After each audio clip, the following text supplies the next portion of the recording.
Nous sommes là, mesdames et messieurs, avec l'International. Aujourd'hui, je reçois un jeune. Avec lui, nous allons parler un peu de notre pays. Comme je l'ai dit, et c'est la formule de cette émission, la RDC ne vit pas en vase clos. Alors aujourd'hui, nous allons parler un peu du fait de savoir si la RDC est et restera toujours le réservoir du monde. Avec Patrick Balelo, aujourd'hui, nous allons parler un peu de ce sujet. Très heureuse de vous recevoir, Patrick. Merci, Madame Paulette. La RDC est là. Scandale géologique, on ne le dira jamais assez. Depuis qu'on est petit, on nous encense de cette phrase-là. Oui. La RDC, scandale géologique, on a tous les minerais, et tout, et tout, et tout, et tout. Mais la population ne se retrouve pas. Ce sont les autres nations, surtout les nations dites impérialistes aujourd'hui, oui, qui jouissent de ce qu'on a aujourd'hui. Et d'ailleurs, pour une petite information, nous nous finons un peu. Huawei se dit aujourd'hui être la première société qui vendra les téléphones en 2019. Alors, comment la RDC, qui a en son sein le cobalt, le coltan, ne parvient même pas à fabriquer un tout petit téléphone? C'est quoi la RDC, premièrement? La RDC est une création de 1885. Parce que il faut se rappeler que l'Afrique a été partitionnée, après la domination à travers l'esclavagisme et consorts, l'Afrique a été partitionnée en petits morceaux pour les intérêts d'un groupe de gens, de l'élite occidentale.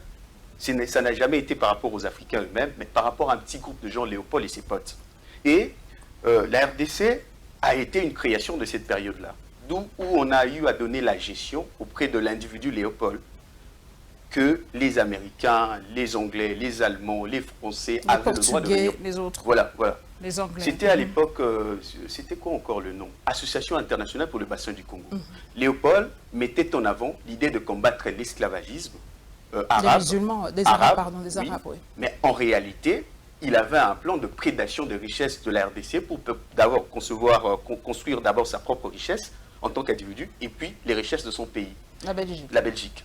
Et par conséquent, pas seulement la Belgique, mais les gens aussi qui l'ont emprunté de l'argent pour investir ici. Donc l'Europe. Voilà, l'Europe, dont le Rockefeller et consorts. Donc l'RDC a été faite dans ce contexte-là. Et par rapport à ça, à l'époque, les humains africains n'étaient pas considérés comme tels. Ils étaient des choses, on les appelait des indigènes. On ne le calculait pas. On a eu à couper les territoires, ne tenant pas compte des réalités ethniques sur terrain, des empires et royaumes sur terrain. Mais par rapport aux intérêts, par exemple, les Belges se sont dit, puisque nous sommes dans tel milieu, nous prenons cette partie. Les Français se sont dit aussi pareil, les Anglais, les Hollandais et consorts et les Portugais aussi. Et sur base de ça, on s'est rendu compte qu'il y a eu des ethnies qui ont été divisées en qui plusieurs. Sont à travers, aujourd'hui, à cheval entre deux pays, deux ou trois pays d'ailleurs. Voilà. Et par conséquent, l'idée c'était de pouvoir puiser les matières premières, parce que l'Europe s'est construite sur l'argent de l'esclavage. C'est durant les périodes de l'esclavage que l'Europe a commencé à concevoir ces capitaux qui ont permis à ce qu'ils aient un développement fulgurant vers les années 1700-1800. Et par conséquent, quand la machine, comment on appelle ça? La machine à coton, la machine à faire du coton a été inventée, ces commerces n'avaient plus de sens. Et puis aussi par rapport aux résistances. On a vu ça aux États-Unis, entre le Nord et le Sud. Voilà, aux résistances de Noirs, c'est là ce fait que l'idée de continuer à vendre les esclaves n'avait plus de sens. Ils avaient une deuxième théorie, puisqu'ils ont découvert d'autres matières premières qui pouvaient servir à leurs industries. C'est là qu'ils ont eu l'idée, au lieu de les vendre, il faut les utiliser sur place. Donc, la colonisation a été une forme d'esclavage à domicile. Vous voyez?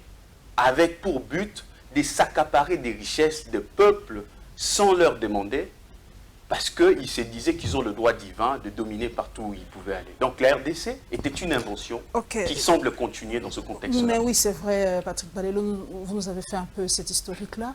Mais nous sommes quand même indépendants depuis 1960. Indépendants. Entre guillemets, si tu le veux, nous sommes indépendants quand même. Aujourd'hui, nous avons un nouveau président et tout ça. Alors, on va continuer toujours avec cette logique-là. Non, on ne peut pas continuer. Comment on ne parvient pas à créer des usines ici de transformation de nos propres matières premières? On ne pouvait pas parce que quel type d'humain ils ont fabriqué ici avec leur école? Une école qui était venue d'abord avec une idée de préparer le pillage de ressources, donc en utilisant la main-d'œuvre locale, parce que beaucoup de Blancs, vu l'image que les Occidentaux qui étaient ici vendaient en Europe là-bas, ou en Occident, c'était que l'Afrique était l'enfer, au fait, sur Terre. Et beaucoup ne voulaient pas venir. Les rares qui venaient, ce sont des gens qui ne se retrouvaient pas là-bas. Des aventuriers, des prisonniers, délinquants, des prisonniers et consorts, des sauvages, au fait. Et ces gens les rébus de la société de voilà, chez eux. Voilà, chez eux.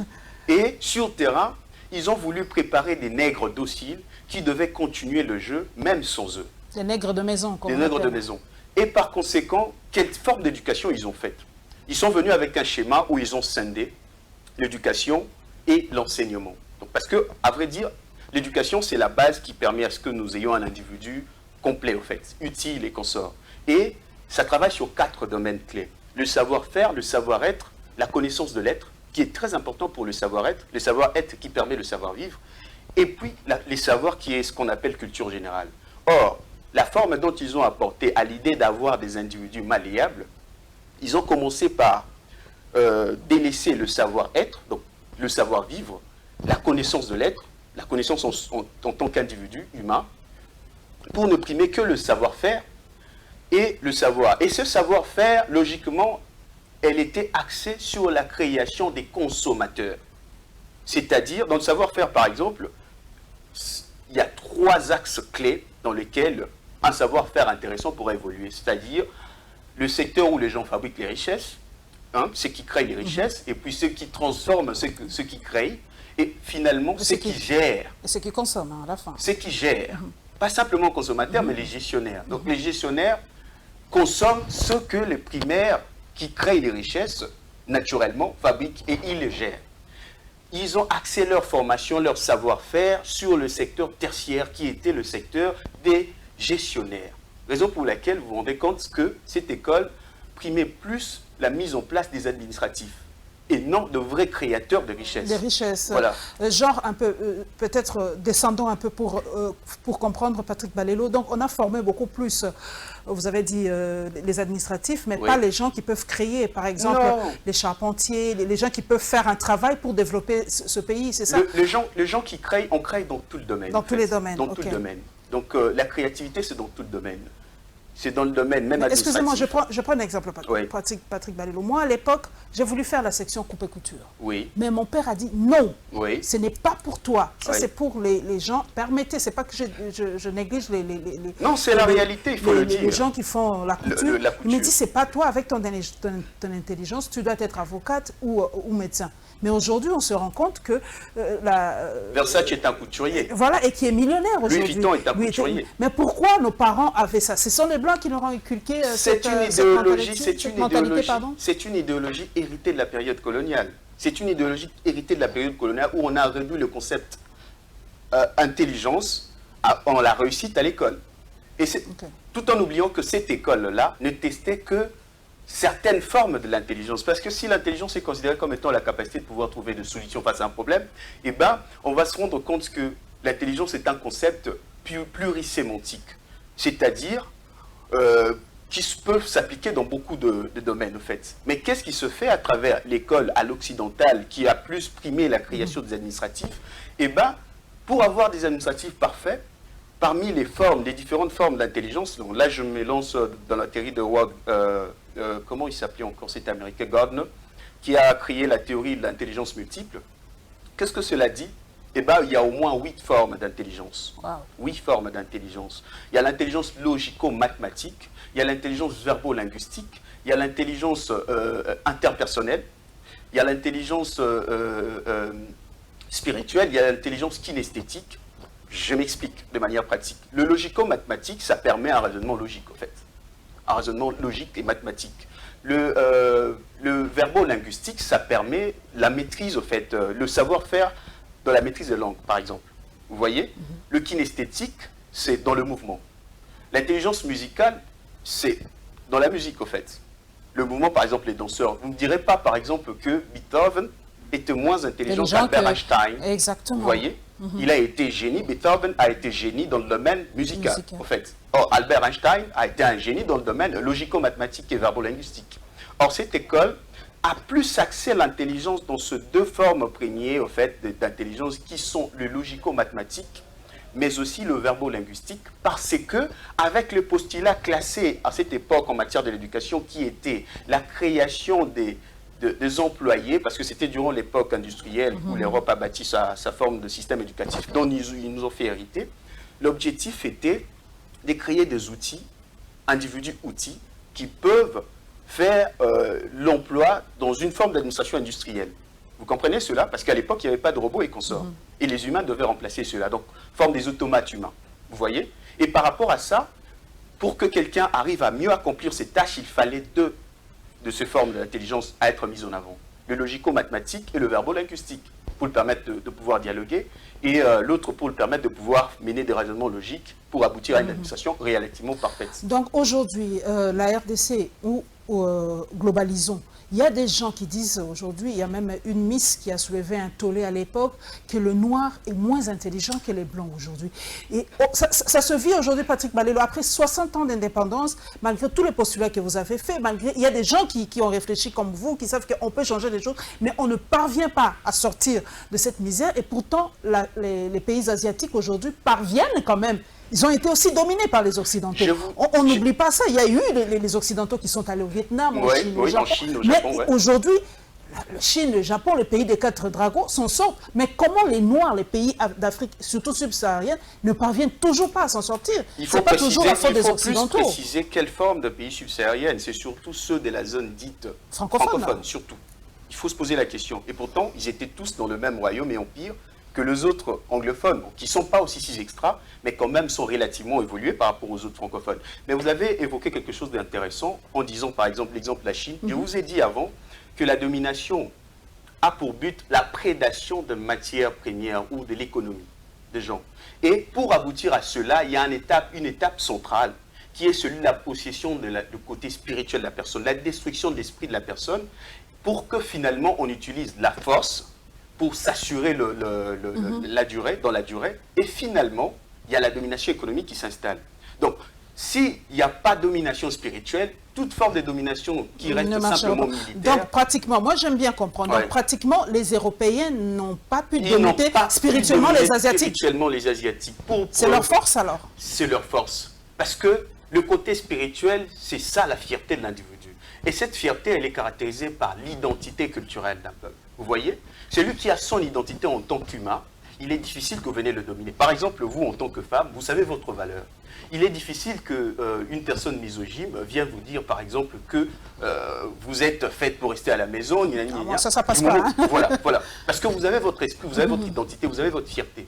Et par conséquent, ce n'est pas un monsieur qui vient, par exemple, avec de l'argent qui peut vous utiliser comme un instrument sexuel. Même si vous manquez quelque chose, parce que ça ne tiendra pas dans votre logique, parce que vous avez au moins une personnalité, donc une identité culturelle. Or, un peuple qui n'a plus son identité culturelle, qui singe les autres, devient un peuple idiot, ignare et facilement manipulable. Et c'est le cas des Africains. C'est ça le cas. Mais alors, les églises de Noirs aujourd'hui ont raison de dire que nous devons retourner à nos valeurs ancestrales. On ne le connaît même plus, on a tout perdu. Bon, pour être franc, parce qu'aujourd'hui, tout ce qui est noir et diabolique est satanisé en fait. C'était satanisé dans le but de vous couper avec vos racines pour devenir des chauves-souris dont ils pourraient facilement manipuler, parce que vous ne ressemblerez plus à vos ancêtres et vous ne saurez jamais leur ressembler. C'était ça l'idée de l'assimilation coloniale, la philosophie appliquée sur terrain. Et facilement une personne comme ça se devient ce qu'on appelle en psychologie l'aliénation culturelle. C'est le cas des Africains. Ils souffrent de l'aliénation culturelle. Vous vous rendez compte que les Africains ont honte, par exemple, de mettre en avant leur nom. Juste ça. De mettre en avant leur langue, de mettre en avant leurs éléments culturels. Il a honte, par exemple, de s'affirmer comme un Moulouba, il a honte de s'affirmer comme un Chouaïli, il a honte de s'affirmer comme un Congo, un Yanti et consort, surtout quand il se présente dans certains milieux, parce que pour lui, ce sont des choses qui lui régressent au fait. C'est satanique et consort. Or, ce n'est pas le cas d'un Chinois. Un Chinois est fier d'être Chinois. Il s'appelle toujours Xinjiang, Yang Yong. J'ai jamais vu un Chinois avec un prénom européen, en fait. Il s'en fout. Nous autres, donc même dans notre nature, on saillit même au niveau de nos carnations parce qu'on veut ressembler aux Blancs, qu'on ne ressemblera jamais. On saillit même au niveau de nos coiffures, par exemple, quand vous regardez les dames, vous voyez ces histoires des Kabyles et consorts. Pour quel but ils défrisent, par exemple, les cheveux? Simplement pour ressembler aux Européennes, parce que d'après c'est peut-être pour faciliter aussi la coiffure, il ne faut pas tout... Quelle facilitation de la coiffure? Quel impact, par exemple... de manière pratique. On a des cheveux crépus, c'est très difficile à peigner. C'est notre chevelure, c'est notre nature, c'est notre identité. Le blanc ne ferait jamais un afro pour ressembler à un noir. C'est un avantage pour nous par rapport à notre milieu de vie plutôt. Et pourquoi devions-nous ressembler à eux? Le Chinois ne fera pas l'effort de ressembler à un métis. Comme même que, par exemple, moi je trouve que le mixage, métissage de peuples est relativement joli, au fait, à voir. Mais le Chinois ne s'efforcera jamais à ressembler. Le noir s'efforce à ressembler à tout le monde, sauf à lui-même. Soyez noir ici, on vous dira aux Longiloko, la Satané qu'on sort, du moment où en réalité, c'est notre identité, c'est nous, au fait. Et quand on n'a pas le nous là, c'est fini. Et quand vous avez évoqué les histoires des religions ou des églises de noirs et consorts, bon, personnellement, je me dis que les églises sont des instruments de domination qui ont pour but d'assouvir des objectifs purement financiers, parce que tout ça, ce sont des structures qui ont pour but la domination, faciliter une certaine domination, et ça favorise surtout plus l'obscurantisme qui empêche énormément le développement. Parce qu'une personne qui entre dans les histoires obscurantistes, il ne peut plus réfléchir de manière rationnelle. Et par conséquent, le développement ne saurait pas se faire avec une telle personne. Alors, comment doit se faire ce développement, Patrick Balelo? Parce qu'on a tout chez nous. C'est pas reprendre. Doit-on comment dire, faire une rupture avec l'Occident, comme la Chine l'a fait? La Chine, non, la Chine ne l'a jamais fait. Mais on nous a dit, on nous a appris que la Chine s'était enfermée sur elle-même pendant un certain temps. Oui, et oui. c'est ce que nous, on doit faire, Oui. pratiquer pour se couper du lien avec les impérialistes. Bon. Parce qu'aujourd'hui, c'est ça le mot-clé, c'est l'impérialisme, c'est l'ingérence, tout est à la faute des Occidentaux. Est-ce que doit-on tout mettre sur la tête des Occidentaux? Moi, je trouve que c'est trop simpliste et trop facile. Je dois arranger mon discours. Tout n'est pas à la tête des Occidentaux. Ils ont une très grande part de responsabilité, mais nous aussi, nous avons une part de responsabilité. Nous autres, cette génération.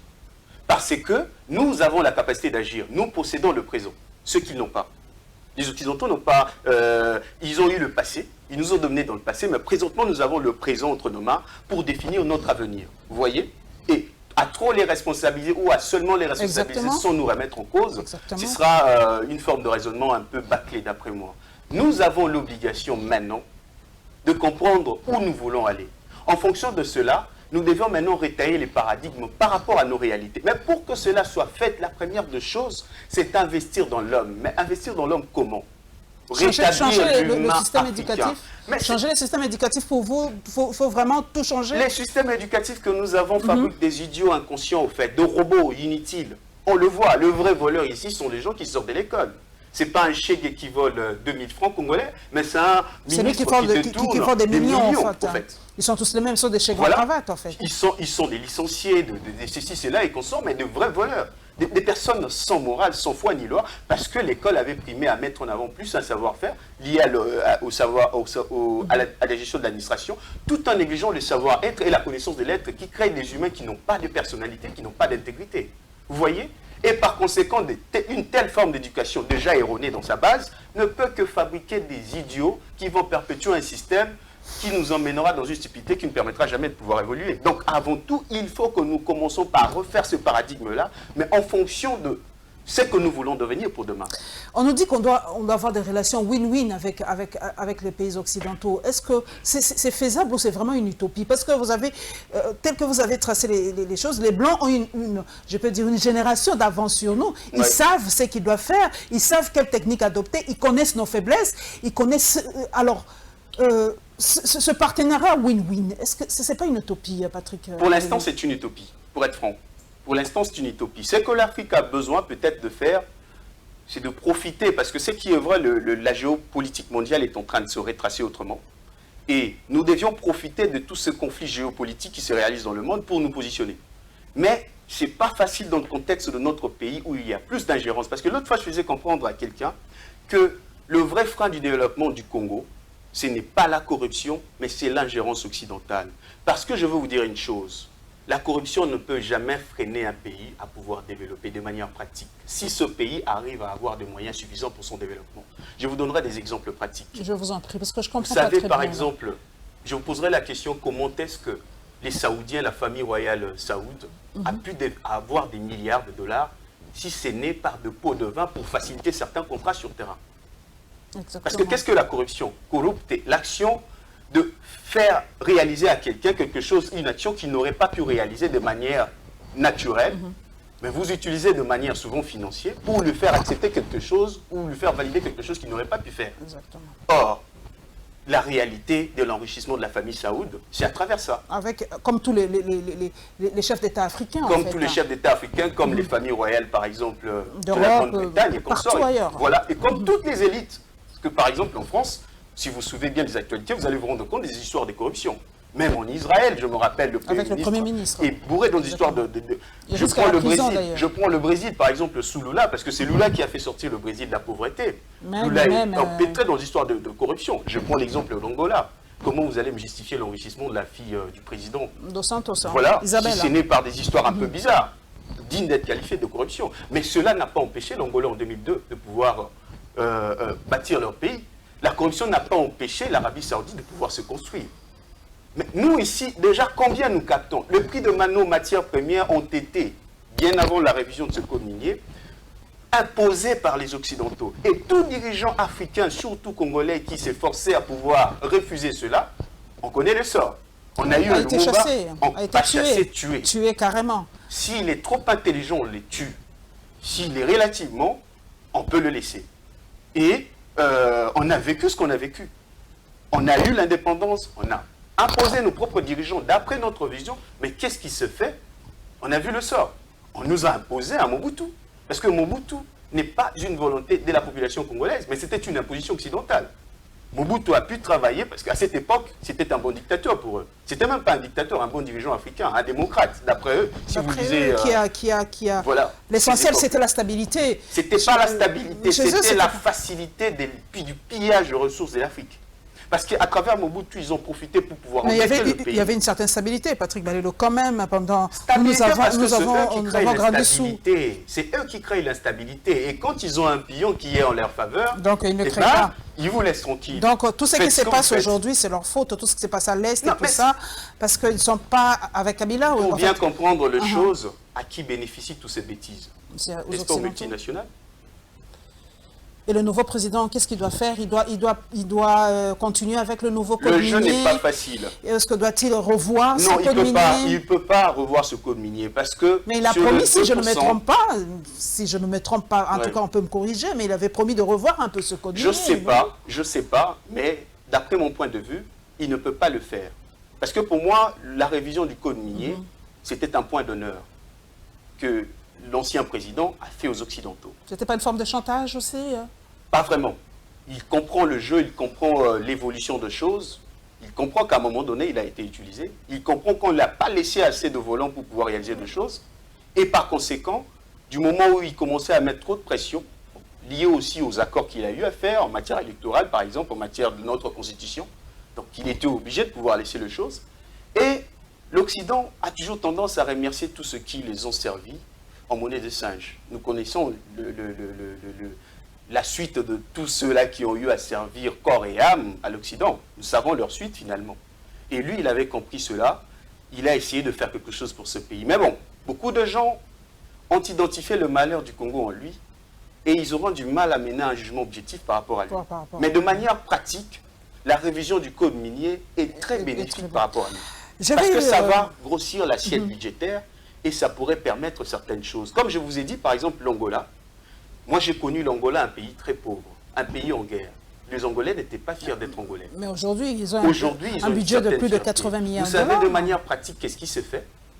Eh bien, l'Angola a eu à signer un contrat avec les Chinois à partir de 2001, si je m'abuse, où ils ont un contrat gagnant-gagnant, relativement digne de ce nom. Bon, je dis relativement, il est vrai que la Chine a plus bénéficié, mais comparé au contrat avec les Européens, qui vous donnent par exemple 50 millions, mais ils vous imposent beaucoup de choses où, de manière pratique, vous n'allez rien avoir. Donc, ils vous donnent 50 millions de dollars, ils vous imposent beaucoup de choses, ils vous envoient leurs experts, ils vous disent 40 millions, 40 millions rentrent chez eux. Tandis que ce n'était pas le cas avec les Chinois. Ils ont mis beaucoup d'argent.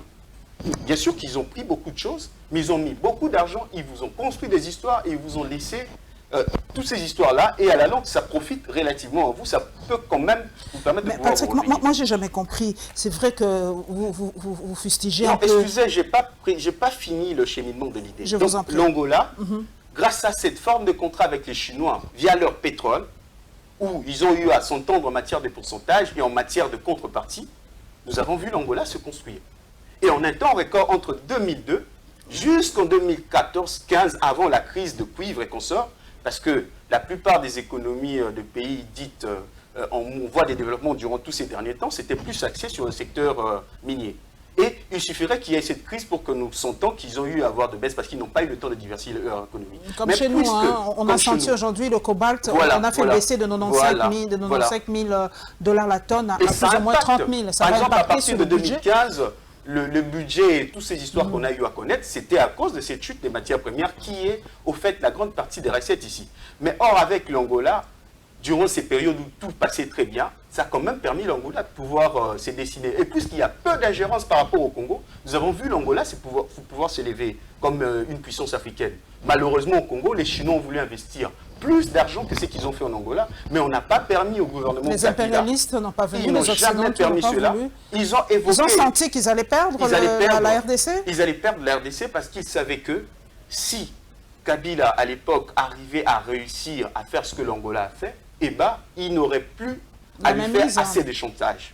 Parce que le monsieur aura une base populaire et cela serait en défaveur d'eux. Et la meilleure façon pour eux de continuer, de pérenniser leur idée de domination, était plutôt de s'assurer que ce contrat ne se réalise pas. Ils ont brandi l'histoire que nous devions payer les dettes qu'ils ont commencé. Parce que les dettes du Congo, il faut bien le signifier, ça a commencé avec Léopold. Léopold est allé emprunter de l'argent en Europe à l'idée de venir combattre l'esclavage, mais à vrai dire, c'était pour pouvoir implanter son entreprise ici. Quand il a eu à réaliser les crimes contre l'humanité, parce qu'il a été pire qu'Adolf Hitler, il a tué près de la moitié de la population congolaise, 15 millions de gens, dont on n'en parle pas, mais on nous parle d'un Hitler, au moment où on a un Hitler africain, qui était Léopold, un monsieur qui n'a jamais mis le pied ici. Ils se sont rendus compte que, la Belgique s'est rendu compte qu'ils allaient perdre la direction du Congo. Ils ont récupéré cela, et Léopold les a vendu les dettes qu'il a eues entrées chez le Rockefeller et consorts. La Belgique a pris ça, la Belgique a continué l'exploitation du Congo. Et quand les Congolais en avaient marre, parce qu'on n'a pas eu l'indépendance, parce que les Belges nous ont donné, c'était pas un cadeau, c'était pas un cadeau de Lumumba qui lui a valu la mort. Cela a eu comme conséquence, les gens se sont révoltés parce qu'il n'y avait pas de boulot pour le noir. À un moment donné, le secteur public était rempli, il n'y avait pas de boulot pour le noir. Il n'y avait pas comment je pourrais dire, d'égalité de jugement parce que un noir à travail égal, il n'y avait pas salaire égal entre un noir et un blanc. Il y avait même des zones restrictives comme Kalina à l'époque. Par exemple, Kalina où le noir ne pouvait pas entrer. Il devait avoir un passeport ou, ou un laissez-passer pour y accéder. C'est plus les raisons qui ont été à la base de l'emprisonnement de Lumumba. Parce qu'en tant qu'évolué d'après le blanc, donc un noir qui quitte sa nature africaine pour tendre une nature occidentale, donc un complexé, un aliéné, une valeur qu'il mettait en avant parce qu'il singeait l'homme occidental, on les avait donné une certaine forme de statut. Ces statuts leur permettaient une certaine forme de vie. Or, le boulot que faisait Lumumba, le salaire ne le permettait pas de pouvoir réaliser tout ça. Et par conséquent, on l'imposait de pouvoir mener une certaine vie avec certaines histoires qui ne pouvaient pas s'acheter avec le salaire. Et quand ils allaient demander, on donnait aux Blancs, mais lui, on ne le donnait pas. Et il réclamait, c'est anormal, parce que le code de la loi dit ça, mais de manière pratique, je ne le vois pas.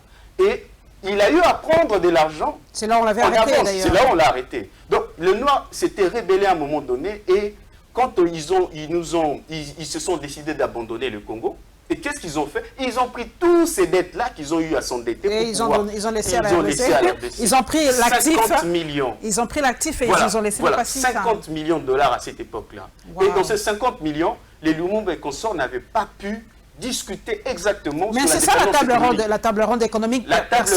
C'est passé vraiment sous silence. Cette table ronde, beaucoup de gens ne savent pas qu'il y avait eu deux tables rondes. Oui. Patrick, il y a eu la table ronde politique et la table ronde économique. On ne parle jamais de cette table ronde économique. Ne s'est pas fait pourquoi? Parce que l'Occident avait compris qu'il ne faut pas former une élite africaine, primo. Donc en face d'eux, il n'y avait pas de personne avec qui débattre. Et les rares Africains qui mettaient en avant l'idée de l'indépendance, les leaders au fait, ceux-là pensaient idiotement, comme beaucoup de Congolais sous Kabila, qui pensaient que les départs, par exemple, de Blancs, fera en sorte que tout change. Or, c'est ce que Kwame Nkrumah disait à Lumumba, que la vraie indépendance, elle est d'abord économique. Si vous n'avez pas votre indépendance économique, si votre autonomie est tenue par ces gens-là, soyez sûrs que tout ce que vous ferez, c'est rien. C'est aujourd'hui ce qui se passe avec le franc CFA, Patrick Balelo, parce qu'aujourd'hui nous avons vu la réaction de la France par rapport aux propos du ministre italien qui dit que la France aujourd'hui doit vraiment laisser l'Afrique tranquille parce que... Je vais arriver là, mais voilà. Le vrai cheminement, donc ils ont pris leurs dettes, ils nous ont laissé, nous n'avons pas parlé d'une table ronde économique sérieuse, et par conséquent, le jeu a continué. quand nous avons implanté nos propres dirigeants, ils ont fait des coups d'État pour nous imposer un militaire qui était proche de Mobutu et ses alliés, où ils ont commencé à l'endetter dans des projets bidons qui, à la longue, a pu nous valoir près de le fameux, c'est pas 12 milliards de dollars de dettes que nous avons eu à la Banque mondiale. Et cela était un moyen donc, de nous mettre de pression. Donc à tout moment, ils brandissaient cela pour pouvoir... Et pourtant, les pays les plus endettés, ce n'est pas l'Afrique. Revenons, parce que nous gagnons le temps. Les propos de ce ministre italien par rapport à la France, est-ce que c'est vrai ou c'est seulement pour faire du buzz? Il fait du buzz, mais il vague dans quelque chose qui est juste. Parce que c'est la réalité. C'est la réalité. Donc les pays de la zone franc CFA doivent quitter le franc CFA, comme l'a dit Kémy Séba. Est-ce que ce n'est pas une façon de... Bon, au fait, le discours de Kémy Séba est d'abord un discours de fierté. C'est-à-dire, on veut notre indépendance, mais il faut que d'autres techniciens imaginent maintenant de voir. Mais qu'est-ce qui se passe? Je vous avais dit qu'on n'a pas assez d'intellectuels. Au lieu qu'ils imaginent comment faire en sorte de pouvoir obtenir l'idée d'avoir notre propre gestion, notre propre fabrication de monnaie, ben ces gens passent le temps à critiquer ce qu'ils veulent, c'est que ce changement puisse se réaliser. Exactement. Et de manière pratique, on tourne en rond. Donc, ils se complainent dans le statu quo. L'Africain se plaint trop au lieu d'agir, c'est ça? Non, non, l'Africain peut se plaindre, mais pas l'élite africaine, en fait. L'élite africaine, qui est censée être le cerveau de l'Afrique, devait penser sur des solutions pratiques. Mais il y a des gens qui pensent sur des solutions pratiques. Mais puisque la plupart de ceux qui sont dans la gestion de tous ces États ont été imposés par ces gens-là, je vais terminer par cette question qui m'a toujours turlupiné. J'ai lu quelque part un ex-président sud-africain de l'époque qui a dit « Regardez un peu l'Afrique subsaharienne et tout ça.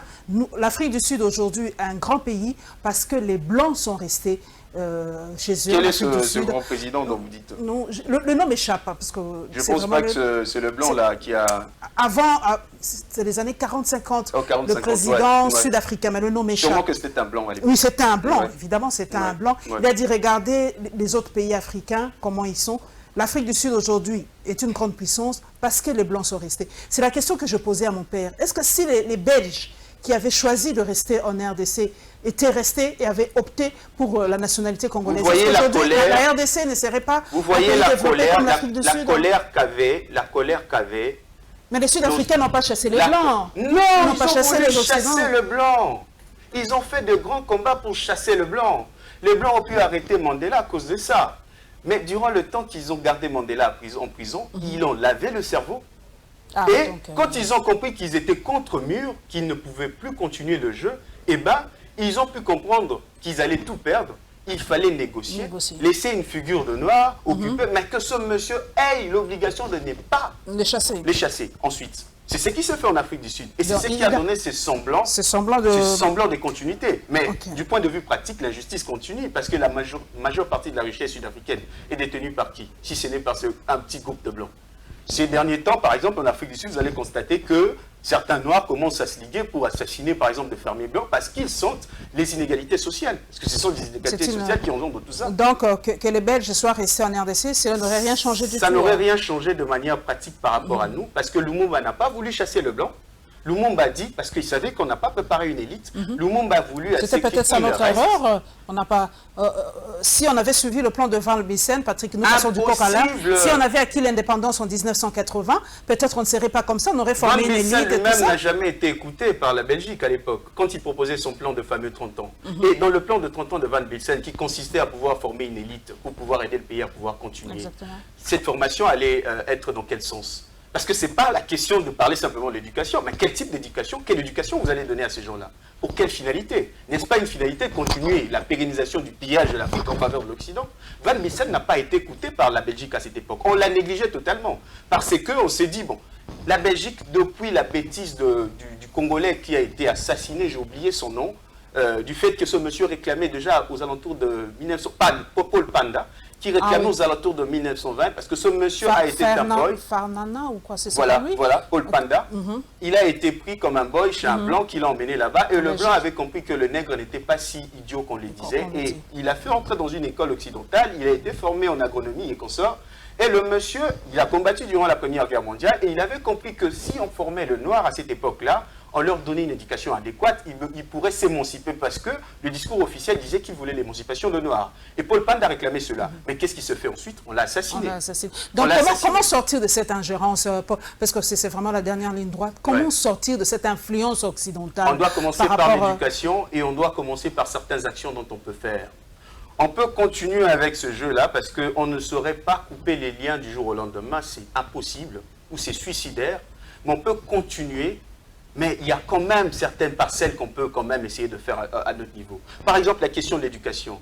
Par exemple, s'efforcer à pouvoir stopper un peu le chômage de la population congolaise. C'est possible, avec le peu de moyens que nous avons. Mais cela demande plus de créativité.